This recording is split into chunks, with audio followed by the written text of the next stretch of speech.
భారత సైన్యం చేపట్టిన ఆపరేషన్ సింధూర్కు మద్దతుగా నర్సీపట్నం ఎన్టీఆర్ స్టేడియం మహాత్మా గాంధీ విగ్రహం వద్ద ఓ కార్యక్రమం నిర్వహించారు. అసెంబ్లీ స్పీకర్ చింతకాయల అయ్యన్న పాత్రుడు ఆధ్వర్యంలో జరిగిన ఈ కార్యక్రమంలో ప్రజలు పెద్ద సంఖ్యలో పాల్గొని భారత సైన్యానికి సంపూర్ణ మద్దతు ప్రకటిస్తూ ప్రతిజ్ఞ చేశారు. ఈ సందర్భంగా స్పీకర్ అయ్యన్న పాత్రుడు మాట్లాడుతూ గత రాత్రి ఉగ్రవాదులపై భారత సైన్యం చేపట్టిన ప్రతీకార దాడులకు పూర్తి మద్దతిస్తున్నట్టు తెలిపారు. పహల్గాంలో 26 మంది పర్యాటకులపై జరిగిన దారుణ మరణకాండను ఆయన తీవ్రంగా ఖండించారు. ఉగ్రవాద చర్య దేశాన్ని షాక్ గురిచేసిందని, అలాంటి దుర్మార్గులను వదిలిపెట్టే ప్రసక్తే లేదని, వారికి తగిన శాస్తి తప్పదని స్పష్టం చేశారు. ఉగ్రదాడులకు భారతదేశం ఏ విధంగానూ భయపడదన్నారు. దేశ భద్రత కోసం ప్రభుత్వం తీసుకున్న అన్ని నిర్ణయాలకు ప్రజల సంపూర్ణ సహకారం అందించవలసిన అవసరం ఉందన్నారు. రాజకీయాలకు అతీతంగా అన్ని పార్టీల వారు, అన్ని వర్గాల వారు మద్దతుగా నిలవాలని కోరారు. ఉన్నటువంటి కొంతమంది దుర్మార్గులు సడన్ గా మీదన పడి తుపాకులతో కాల్చిపారేశారు. సుమారు 26 మంది చనిపోయారు. ఎందుకు చంపారో ఎవరికీ తెలియదు. ఎందుకు చంపారో అని ఇప్పటికీ తెలియదు ఎవరికి. అప్పుడు సరదాగా భార్య భర్తలు వెళ్ళి పిల్లలతో వెళ్ళి సరదాగా వెళ్తే వాళ్ళందరి మీద దారుణంగా కాల్పులు జరిపారు. దాన్ని భారతదేశం అంతా, మన అందరం కూడా భారతదేశంలో అన్ని పార్టీలు, ఈ పార్టీ ఆ పార్టీ లేదు, అన్ని పార్టీల వారు కూడా దీన్ని ఖండించాం. ఈ తప్పు చాలా దుర్మార్గం అని. అలాగే మన ప్రధానమంత్రి మోడీ గారు కూడా దీన్ని చాలా సీరియస్ గా తీసుకున్నారు. దుర్మార్గం కారణం ఏదైనా ఉంటే అది వేరు. ఏ కారణం లేకుండా ఆడవాళ్ళుగా సరదాగా మగవాళ్ళు వెళ్తే దారుణంగా చంపారు. కాబట్టి దీని మీద ప్రతీకారం అంటే బుద్ధి చెప్పాలా అటువంటి దుర్మార్గులు అని చెప్పి వాళ్ళు పెద్దలు నిర్ణయం తీసుకున్నారు. ఆల్ పార్టీస్ అయినా సరే పాకిస్తాన్ కూడా మేము కూడా యుద్ధానికి రెడీగా అంటున్నారు. మన దేశం కూడా యుద్ధానికి రెడీగా ఉన్నాం. బహుశా ఏపీలో యుద్ధం జరగవచ్చు. అప్పుడు చర్చలు జరుగుతున్నాయి.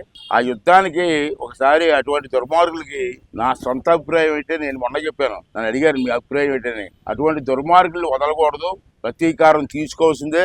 అన్యాయంగా చంపారు 26 మందిని అని నా ఉద్దేశం కూడా చెప్పాను నేను. అదే రాత్రి కొన్ని కవింపు చర్యలు జరిగాయి. బహుశా యుద్ధం కూడా రావాలా. ఒకసారి ఆ దుర్మార్గులందరూ తుడిచిపెట్టాలి. ఒకసారి భారతదేశంపై కన్నుెత్తి చూస్తే మిమ్మల్ని పాతేస్తామని చెప్పి ఒక సంకేతం మనం ఇవ్వాల్సిన అవసరం ఉంది. అంచేది మనం అందరం కూడా ఎందుకంటే కార్యక్రమం గాంధీ గారి పెట్టాం. మన పుణ్యదేశం, శాంతియుతమైన దేశం. మన దేశం ఎప్పుడు కూడా తగుల కోసం కోరుకోలేదు. నేను చిన్నప్పటి నుంచి చూస్తాను. గాంధీ గారి దగ్గర చూస్తే వాళ్ళు పైకి మనం శాంతిగా ఉంటాం, కానీ వాళ్ళు వచ్చి దౌర్జన్యం చేస్తుంటే ఎన్నాళ్ళు శాంతిగా ఉంటాం? కొట్టవలసిందే. వచ్చి కొడేస్తామంటే ఎందుకు కొడతారో తెలియదు మనకి. కొడతామంటే ఊరుకుంటామా? మన దేశంలో కొన్ని కోట్ల మంది ప్రజలు ఉన్నారు.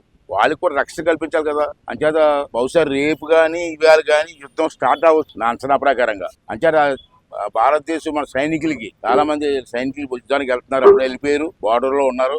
ఏ టైంలోనే అవ్వచ్చు. అంచేది మనందరం మనం చేసేది యుద్ధానికి మనం వెళ్ళలేం, కానీ మన దేవుని ప్రార్థించి మన సైనికులకి ధైర్యాన్ని ఇచ్చి ముందుకు నడిపించి రాష్ట్ర దేశాన్ని కాపాడే ధైర్యాన్ని ఇవ్వాలని చెప్పి ఆ దేవుడిని మనందరం కోరుకుందాం. రోజు మనం పూజ చేసుకున్నాం కాబట్టి ఇదో మనం పూజ చేసుకుందాం.